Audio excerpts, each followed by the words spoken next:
সেচের জলের অভাবে বিঘার পর বিঘা বোরো ধানের জমি নষ্ট অভিযোগ তুলে পথ অবরোধের সামিল সোনামুখী ব্লক এলাকার একটা অংশের কৃষিজীবী মানুষ। রবিবার সোনামুখী দুর্গাপুর সড়কের ওপর নফরডাঙ্গা এই অবরোধে সাময়িক যান চলাচল ব্যাহত হয়। পরে খবর পেয়ে পুলিশ অবরোধস্থলে গেলে তাদের ঘিরেও বিক্ষোভ দেখান চাষিরা।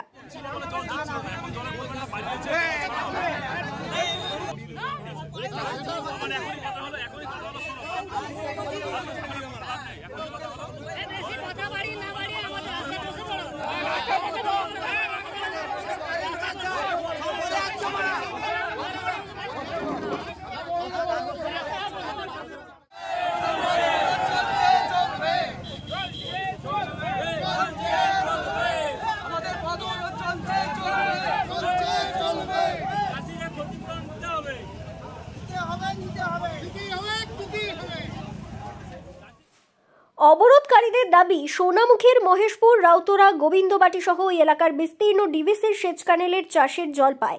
চলতি বছরে সেচ দপ্তরের জল ছাড়া হবে বলে এই খবর তারা জেনেছিলেন। এই অবস্থায় অনেকেই বোরো ধানের চাষ করেছিলেন, কিন্তু ধান রোপণের পর আর নতুন করে আর জল না ছাড়ায় সদ্য লাগানো ধান চারা মরতে শুরু করে। এমনকি ধানের জমি ফেটে চৌচির হয়ে যাওয়ায় আর্থিক ক্ষতির সম্মুখীন ওই এলাকার চাষিরা। এখন ঋণ ধার করে চাষ করেও ফসল ঘরে তোলার সম্ভাবনা না থাকায় আর্থিক ক্ষতির মুখে আত্মহত্যা ছাড়া কোনো পথ খোলা নেই বলেও তারা জানালেন। সমস্যা দেখুন, প্রতি বছরের ন্যায় যেভাবে বড় জল দেওয়া হয়, আমরা সব পেপারের মাধ্যমে দেখলাম, দেখার পর আমরা জলও আসছে, কম কম আসছে, আসার পর যে কম কম যে জল এসছে মাঠগুলো পেয়ে গিয়েছিল, তার পরিপ্রেক্ষিতে আমরা ধান লাগিয়ে দিয়েছিলাম। ধান লাগিয়ে দেওয়ার পর শুনছি নাকি 10 দিনের কোটা জলে শেষ হয়ে গেছে। এই 15 দিন হলো সেই ধান যে প্রথম লাগানো হয়েছে সে চারা তো শুকিয়ে গেছে। ঋণ দেনা করে সমস্ত কিছু ইয়ে করে আমরা ধানগুলো লাগিয়েছি। আজকে ধানের অবস্থা এই গাছ দেখুন, তাহলে বুঝতে পারবেন কী অবস্থা। নিজস্ব জমিও কিছু আছে, আর ওই লিজে নেওয়া হয়েছে 6000 টাকা করে বিঘে।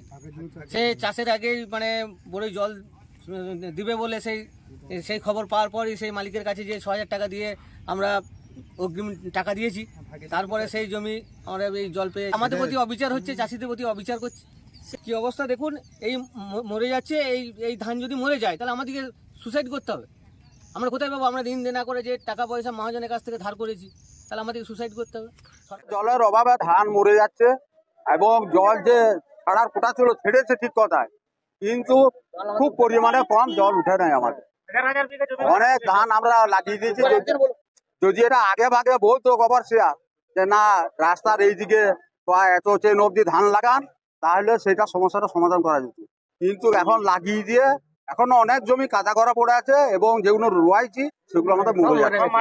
তা আমাদের এখন দাবি হচ্ছে যে ওভারসিয়ারকে এখানে আসতে হবে, এসে ও মাঠটা পরিদর্শন করে দেখুক। ধানের অবস্থা সব মারা যাচ্ছে, সমস্যাটা ধান মরে যাচ্ছে। এখন যদি না জল ছাড়ে বা যে পরিমাণে জল ছেড়েছে আমাদের দানায় জল উঠছে না। ব্যুরো রিপোর্ট, দক্ষিণ বাঁকুড়া দর্পণ, সোনামুখী।